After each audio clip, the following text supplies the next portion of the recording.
Welcome to the Slop Farm. Enjoy the video. You start by confirming the EA app or origin is installed and you are signed in. This is how the launcher authenticates. Once done, back up your documents/electronic arts/The Sims 4 folder to preserve saves. This prevents loss if an update fails.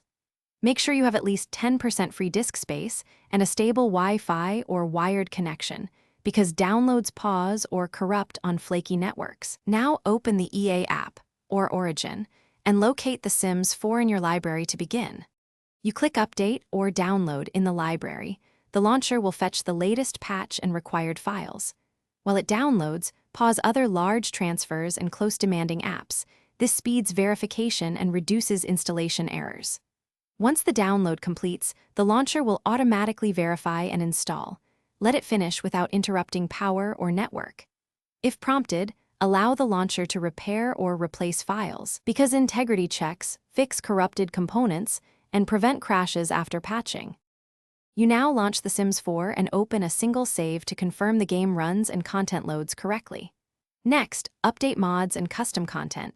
Remove outdated packs and download creator updates, since incompatible mods often break after patches.